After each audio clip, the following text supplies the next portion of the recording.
భూమి మారింది, మందులు కొట్టి కొట్టి భూమి మారిపోయింది. పంట వస్తుంది, వచ్చేదాటికి రేట్లు డౌన్ అయిపోతాయి.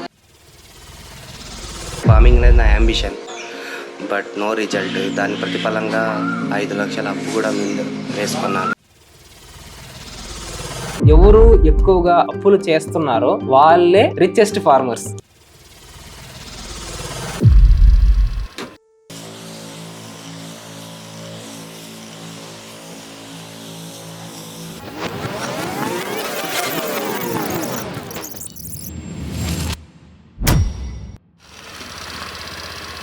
ఏం బాబాయ్ పొద్దున్న వచ్చేసి మందు కలుపుతున్నావు?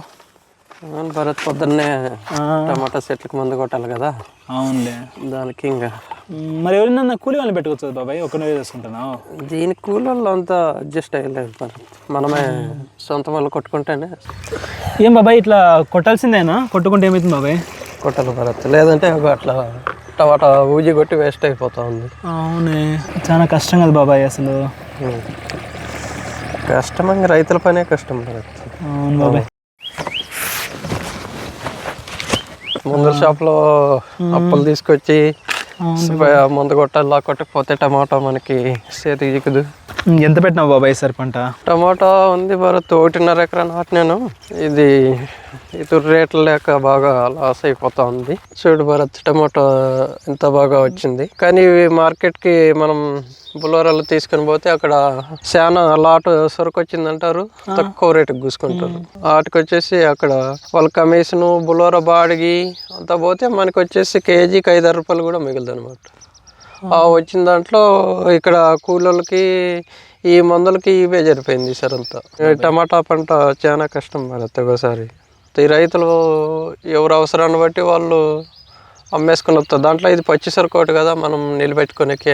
ప్రతి పంట ఇట్లా ఏ పంట రైతుకి మంచి లాభం వచ్చేది. బాగా పంట చేతికి వచ్చే లోపల ఏదో ప్రాబ్లం వస్తుంది, లాస్ అవుతుంది. అంత కష్టమే భరత్ రైతుల పని. ఏమంటే చేయాల్సిందే, అలవాటు ఉంటుంది కాబట్టి ఆ పని మీద ఎట్లా పోతూ ఉంటాం, వేరే పని ఇంకేమి కాదు. రేటే కదా మీకు కావాల్సింది, అటు పోయి బాగా డిమాండ్ చేయొచ్చు కదా బాబాయ్ వాళ్ళ దళాల దగ్గర. డిమాండ్ భరత్, రైతులు ఆడ డిమాండ్ చేసేకైతే భరత్. అట్లా మా రైతుల అవసరాలు వాళ్ళకి తెలుసు కాబట్టి వాళ్ళకి కూడా ఆ విధంగా తక్కువ రేట్లకు కూసుకుంటారు. మేము అక్కడ నిలుపుకునే కాయలు కాబట్టి అమ్మేసుకొని రావాల్సి వస్తుంది. డిమాండ్ చేసేకే లేదు రైతు.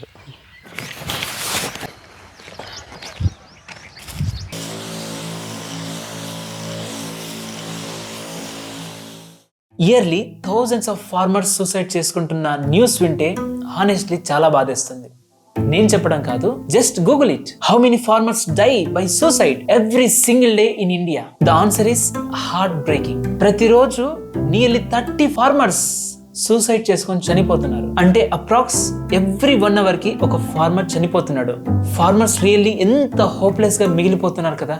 ఎంత హార్డ్ వర్క్ చేసినా సరే వాళ్ళకి సరైన మార్జిన్ దక్కట్లేదు. బికాస్ టెక్నాలజీ అవేర్నెస్ లేకపోవడం వల్ల అండ్ వాల్యూ ఎడిషన్ చేయకపోవడం వల్ల ఈ మిడిల్ మ్యాన్స్ అండ్ దళార్లు ఈజీగా మోసం చేసేస్తున్నారు.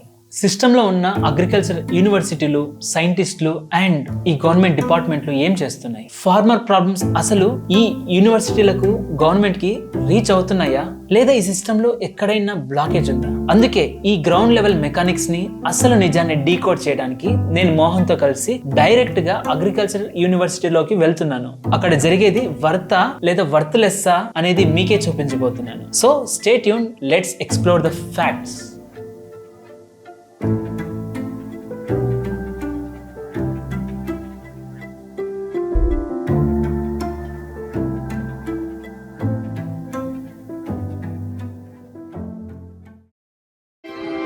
దయచేసి వినండి, ధర్మవరం నుండి నర్సాపూర్ వెళ్ళవలసిన ఎక్స్ప్రెస్ మరికొద్ది సేపట్లో 1వ నంబరు ప్లాట్ఫామ్ నకు వచ్చింది. ఓకే మోహన్, అంత గ్రీనరీ అంతా బాగుంది, మీ యూనివర్సిటీ సూపర్గా ఉంది. కానీ ఫార్మర్ యొక్క ఫీల్డ్స్ కొంచెం అంత గ్రీన్ కనబడట్లేదు. ఇక్కడ ఫార్మర్ ఫీల్డ్ లో ఇదే విధంగా గ్రీనరీగా క్రాప్ మంచిగా ఉండాలి అంటే దాని గురించే కదా మనం ఇంతసేపు నిన్న 2-3 రోజులుగా అవును డిస్కస్ చేస్తున్నాము. సో ఇష్యూస్ అయితే చాలా ఉన్నాయి. దాంట్లో wholesaler, farmer to wholesaler, mandi to wholesaler, wholesaler to retailer వెళ్తే బాగుందా, లేకపోతే డైరెక్ట్ ఫార్మర్ నుంచి కన్సూమర్కి వెళ్తే బాగా వస్తుందా, లేకపోతే ఎక్స్పోర్ట్ చేస్తే బాగా వస్తుందా, లేదా ప్రాసెసింగ్ చేస్తే బాగా వస్తుందా అనేసి తెలియాలి. సో ఇప్పుడు ఫార్మర్ కి ఆ మాత్రం రూట్ లెవెల్ అందించగలగాలి అందరు ఫార్మర్స్ కి. లార్జ్ స్కేల్ ఫార్మర్స్ కో లేకపోతే ఎడ్యుకేటెడ్ ఫార్మర్స్ కి ఏదో విధంగా తెచ్చుకుంటారు ఇన్ఫర్మేషన్. ఇప్పుడు మనకి మీడియా ఉంది, electronic media, print media, digital media అన్ని ఉన్నాయి కాబట్టి somehow farmers are getting information. కానీ దాని సక్సెస్ రేట్ పూర్తిగా పెంచాలి అంటే ఫార్మర్స్ లెవెల్ నుంచి అదే ఫార్మర్ దాకా రీచ్ అవ్వాలి ఇన్ఫర్మేషన్. అప్పుడు మంచిగా ఉంటుంది. నేనేమంటే వెళ్తే మంచిది నీ పర్ఫెక్ట్ చెప్పలేదు. వెళ్తాందా అలా వెళ్తే ఇప్పుడు ప్రైస్ క్రాషెస్ ఎందుకు జరుగుతుంది? మాకు ఎంఎస్పి కావాలని ఎందుకు అడుగుతారు ఫార్మర్స్? చలో ఢిల్లీ అంటారు, చలో హైదరాబాద్ అంటారు, చలో అమరావతి అంటారు. అట్లా ఎందుకు ఉంటాయి చెప్పు ఫార్మర్స్ నుంచి? జరగడం లేదు. ఎక్కడో కొంచెం లోపం అయితే ఉంది. గవర్నమెంట్ కి క్లియర్ కట్ గా తెలుసు ఇది, అంటే ఆబ్వియస్ గా ఏం చేయాలో తెలుసు. బట్ సమ్హౌ ఎక్కడ ఒక చోట గ్యాప్ ఉంది. అది ఆ గ్యాప్ని ఫిల్ చేయాలి. ఆ గ్యాప్ని ఫిల్ చేయాలంటే ఎంటర్‌ప్రెన్యూర్సే రావాలి. మనకు మంచి జరుగుతుందంటే ఎవరి దగ్గరికి వెళ్ళడంలో తప్పలేదు. అది కంపెనీ వాడి దగ్గరికైనా, గవర్నమెంట్ ఇన్స్టిట్యూట్ దగ్గరికైనా, లేదంటే వేరే కంట్రీ దగ్గరికైనా మనకు టెక్నాలజీ కావాలి, రైతులకు మంచి జరుగుతుందంటే తెచ్చుకోవడం తప్పలేదు. అలానే కదా మనకి ఇజ్రాయెల్ టెక్నాలజీ వచ్చింది, ఇరిగేషన్ మంచిగా వచ్చింది. సో అలా వెళ్ళడంలో తప్పలేదు. సో ఒక ఎంటర్‌ప్రెన్యూర్ దగ్గరికి వెళ్ళి if he is having that capability ఉంది అంటే మాకు ఈ ప్రాబ్లమ్స్ ఉంది, ఈ గ్యాప్స్ ఉన్నాయి, దీన్ని ఫిల్ చేయాలి ఏదో విధంగా. అది రీసెర్చ్ ఇన్స్టిట్యూట్ వల్ల కాదు, at the same time agriculture department వల్ల కాదు, but farmer is facing technology ఉంది, గ్యాప్ అయితే వచ్చేస్తుంది. ఈ మధ్య నేను రీసెంట్ చూసాను, వాళ్ళే నీట్ గా గ్రేడింగ్ చేసుకుని వాళ్ళు నీట్ గా గ్రైండ్ చేసి వాళ్ళు అమ్ముతున్నారు. నేను చూసాను అనమాట. సో మేము కూడా కొన్నాం వాళ్ళ దగ్గర, డైరెక్ట్ ఫార్మర్ దగ్గర మేము కొన్నాం. సో అదే వాళ్ళు ఆ పసుపు దాన్ని డైరెక్ట్ గా పండించింది డైరెక్ట్ గా రా కమోడిటీ అమ్మితే చాలా తక్కువ వస్తుంది. వాల్యూ అడిషన్ చేసి పౌడర్ గా చేసి ప్యాకెట్ లో డైరెక్ట్ గా అప్సెల్ చేసుకుని అమ్ముతున్నారు అనమాట. ఇప్పుడు ఆ ఇష్యూని సాల్వ్ చేయగలిగే వాల్యూ అడిషన్ ఒకటే. Value addition at farmer level చేయగలిగితే ఇది ఖచ్చితంగా అడ్రస్ అవుతుంది ఆ ఇష్యూ. నాకు చెప్పినట్టు పసుపు పొడి, లేకపోతే మిరప్పొడి, లేకపోతే జింజర్ గార్లిక్ పేస్ట్ వరకు ఆగిపోకూడదు. We have to think about export, canned products వరకు చేయగలగాలి, కేనింగ్ చేయగలగాలి, ప్రాసెసింగ్ చేయగలగాలి. అంటే మనము అంతవరకు కూడా ఆలోచించాలి. బట్ దిస్ ఈస్ బేసిక్, ఇది ఖచ్చితంగా జరగాలి. ఇది జరిగితేనే దీనివల్ల మనకి లాభం వస్తుంది అని రైతు నమ్మితే తర్వాత హీ విల్ అడ్వాన్స్ ఇట్ అని అడ్వాన్స్ చేస్తాడు. తర్వాత మనం ఎక్స్పోర్ట్ చేయవచ్చు, దాన్ని ఇంటర్నేషనల్ లెవెల్కి తీసుకెళ్ళచ్చు మన ఇండియన్ ఫుడ్స్ ని అని తెలుస్తుంది. అప్పుడు అగ్రికల్చర్ నుంచి వచ్చే ఇన్కమ్ ఏదైతే ఉందో జీడిపి అది పెరుగుతుంది, దాని యొక్క జీడిపి పర్సెంటేజ్ పెరుగుతుంది. వెల్ మోహన్, చాలా టాపిక్స్ మాట్లాడుకున్నాము, కానీ ఇంకా ఏం కానీ అబ్బా, ఇంకా ఏమైనా ప్రూఫ్స్ క్లారిఫికేషన్ ఉన్నాయా? అంటే మీరు చేస్తానది కనిపించలేదు నాకు రిజల్ట్. సరే ఒక పని చేద్దాం, మన రీసెర్చ్ ఫీల్డ్స్ ఉన్నాయి కదా, అక్కడికి చూపిస్తాను. రియాలిటీ ఏముందో సేపు మాట్లాడుకున్నానికి ఒక వ్యాలిడేషన్ అనుకోవచ్చు. చూద్దాం అక్కడ కూడా ఎలా ఉంది చూపిస్తాను. ల్యాబ్కి, ఫీల్డ్కి, డిపార్ట్మెంట్కి సైకిల్ ఉంటే చాలు. అయితే ఇక్కడ చిరుత పులులు ఉంటాయా? అప్పుడప్పుడు వస్తుంటాయి, విజిట్ చేస్తుంటాయి మన ఫీల్డ్స్ని. మనలాగే ఫీల్డ్స్ ఎక్కడి నుంచి స్టార్ట్ అవుతాయి. ఓకే, నైట్రోజన్ ఎక్కువ వాడేది యూరియా ద్వారా వాడతారనేసి. యూరియా వాడేటప్పుడు కూడా అంటే ఒక స్టేజ్ వరకు బాగా రెస్పాన్స్ ఉంటుంది, దాని తర్వాత రెస్పాన్స్ కనిపించదు. ఓకే ఓకే, అట్లా అయిపోతుంది అనమాట రెస్పాన్స్. సో దానికి ఇది బెస్ట్ ఎగ్జాంపుల్ అనమాట. ఇక్కడ చూడు, ట్రీట్మెంట్ 1 అని ఉందా, T1 అని ఉందా, control no nitrogen. Okay okay, అంటే నైట్రోజన్ లేదు దీంట్లో. ఇది న్యాచురల్ ఫార్మింగ్ లా కాదు, ఇది అన్నీ ఉంటుంది. ఒక నైట్రోజన్ త్రూ యూరియా తప్ప మిగతావన్నీ ఉంటుంది అనమాట. సెకండ్ ట్రీట్మెంట్ T2 అని ఉందా, 50% RD అని ఉంది. అంటే 50 పంటకు కావాల్సిన దాంట్లో 50% మాత్రమే అందిస్తాం నైట్రోజన్. ఓకే ఓకే, ఇప్పుడు దానికి దీనికి కొంచెం తేడాగా వచ్చింది, కొంచెం గ్రోత్ కనిపిస్తుంది మనకి. దానికి దీనికి చూడు, ఓకే ప్లాంట్ గ్రోత్ కానీ కొంచెం ఎక్కువ కనిపిస్తుంది. ఇది T3 RDN 100% అనమాట. అంటే ఫార్మర్ యూస్ చేస్తున్న ప్రాక్టీస్ ఇది. ఇప్పుడు దానికి దీనికి దీని దగ్గరికి వస్తే ఇంప్రూవ్ అయిపోయింది, మంచిగా ఉంది క్రాప్. ఇది ఫస్ట్ దానికంటే కూడా బాగా ఉంది. ఇది డోసేజ్ అంచు 250 kg per hectare, 250 kg ఒక హెక్టేర్కి. ఇది ఓకే ఓకే, ఇది సిఫార్సు చేసేది రికమెండెడ్. ఓకే సరేనా, రికమెండెడ్ నుంచి ఇంకొంచెం ముందుకు వద్దాం. అంటే జనరల్ గా మీరు రికమెండ్ చేసేది ఈ క్వాంటిటీ ఇది. కానీ ఇప్పుడు రైతులు ప్రాక్టీస్ చూద్దామంటావా? రైతులు ప్రాక్టీస్ అని చెప్పకూడదు. బేసిక్ గా ఈ ఎక్స్పెరిమెంట్ లో వీళ్ళు చేస్తున్నది ఏంటంటే డోసేజ్ పెంచారు. ఫార్మర్స్ కూడా డోసేజ్ ఆబ్వియస్ గా పెంచుకుంటారు కదా. అవునవును. ఇది దీని దగ్గరికి వస్తే 150% ఉంది RDN. ఓకే అంటే రికమెండెడ్ డోసేజ్ ఆఫ్ నైట్రోజన్ 150% ఉంది. ఓకే ఇదేమో 150% RDN. 150 ఎంత ఉంది? 375 కేజీలు ఒక హెక్టేర్కి. అదేమో 250 కేజీలు, ఇది 375 కేజీలు. ఓకే డోసేజ్ పెరిగిందా? యూరియా పెరిగింది. పెరగడం వల్ల నీకు అక్కడ క్రాప్ ఇంప్రూవ్మెంట్ కనిపిస్తుందా లేదా? కనిపిస్తుందిలే. కానీ రికమెండెడ్ కంటే ఇది ఎక్కువ, 50% ఎక్కువ. సో ఇంప్రూవ్మెంట్ కనిపిస్తుంది కదా అని నీకు డౌట్ రావచ్చు, ఎక్కువ వేసుకుంటే ఇంకా బాగా ఈల్డ్ వస్తుంది. బాగా వస్తుంది కదా ఈల్డ్ అని. సో 150% అయింది, ఇప్పుడు 200% వచ్చిందాము చూడు. 200%కి 150కి నీకు తేడా ఏం కనిపించడం వల్ల. Okay okay okay. ఎందుకంటే we have reach that stage. ఇంకా no more addition of urea వల్ల ఎలాంటి లాభం లేదు, నష్టం తప్ప ఇంకేం ఉండదు. అయినా మీ రీసెర్చ్ సిస్టమ్ ఎలా వర్క్ అవుతుంది అంటే ఈ హైరార్కీ ఏంటి, అసలు ఎలా మీరు ఎలా ప్రాజెక్ట్ తీసుకుంటారు, ఆ ప్రాజెక్ట్ని ఎలా చేస్తారు, ఎవరు చెప్తారు మీ ప్రాజెక్ట్, ఈ సిస్టమ్ అంతా ఎంటైర్గా కాస్త చెప్తావా? అంటే బ్రీఫ్గా అయితే చెప్పగలను కానీ ఇన్ డీటెయిల్ అయితే చాలా టైం పడుతుంది. ఫస్ట్ ICR మనది మెయిన్ గవర్నింగ్ బాడీ అనుకోవచ్చు, అది న్యూఢిల్లీలో ఉంది మనకి. Okay okay.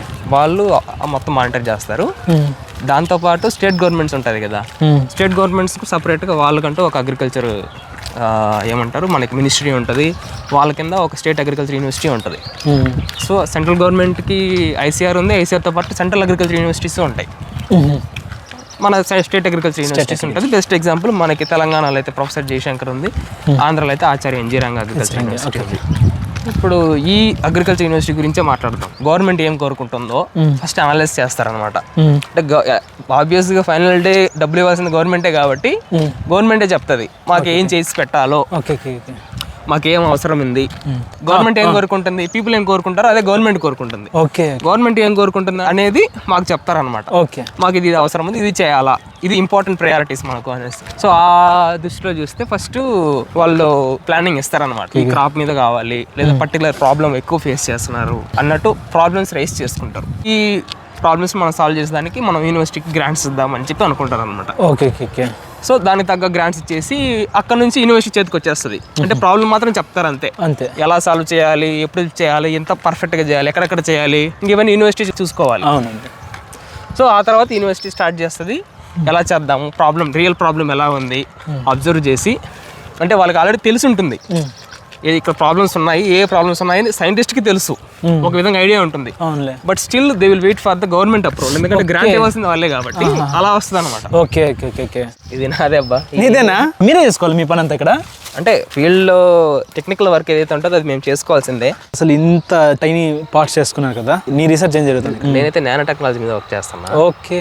సో ఏదేమైనప్పటికీ మీరు చేసే రీసెర్చ్ చాలా సూపర్ ఉంది. బట్ నేను ఏమంటున్నా అంటే ఈ డిస్టెన్స్ ఉంది లైక్ ఫార్మర్కి మీకు మధ్య, ఒకవేళ ఈ డిస్టెన్స్ తగ్గి ఏమైనా డైరెక్ట్ బ్రిడ్జ్ ఏర్పడి వాళ్ళ ప్రాబ్లమ్స్ని డైరెక్ట్గా వాళ్ళే చెప్పగలిగితే ఇంకా బాగుంటుందా రిజల్ట్ మీకు? అందుకే కదా ఇప్పుడు యూనివర్సిటీస్ కూడా వాళ్ళంతటా వాళ్ళ సర్వేలు ఉంటాయి అన్నమాట.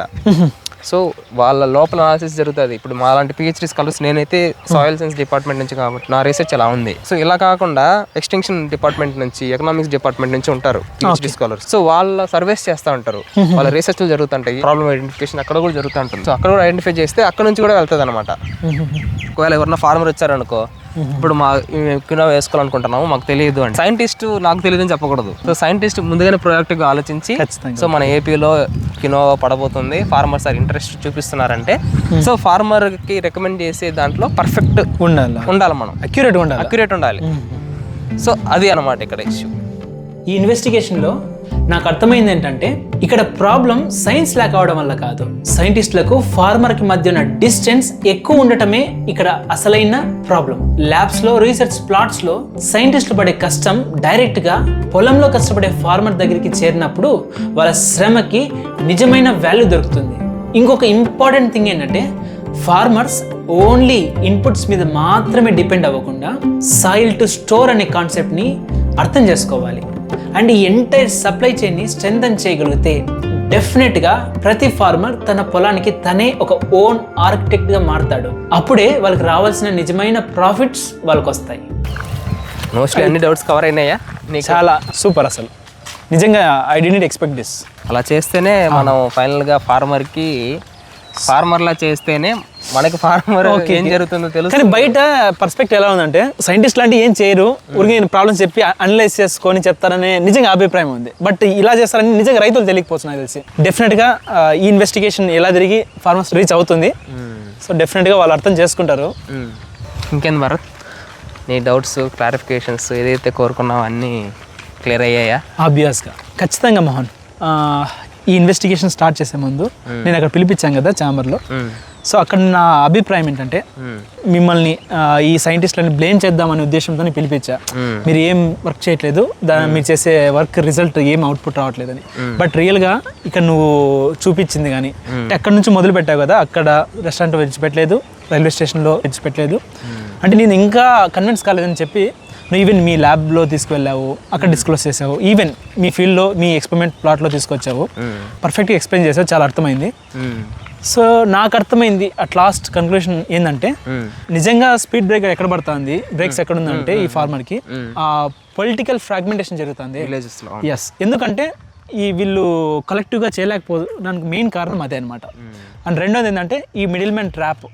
ఇంత కష్టపడినా ఈ మిడిల్ మ్యాన్ లైక్ వాళ్ళ ప్రాఫిట్ని తగ్గించేస్తున్నాడు. So main middle man trap ఎక్కువ ఉంది.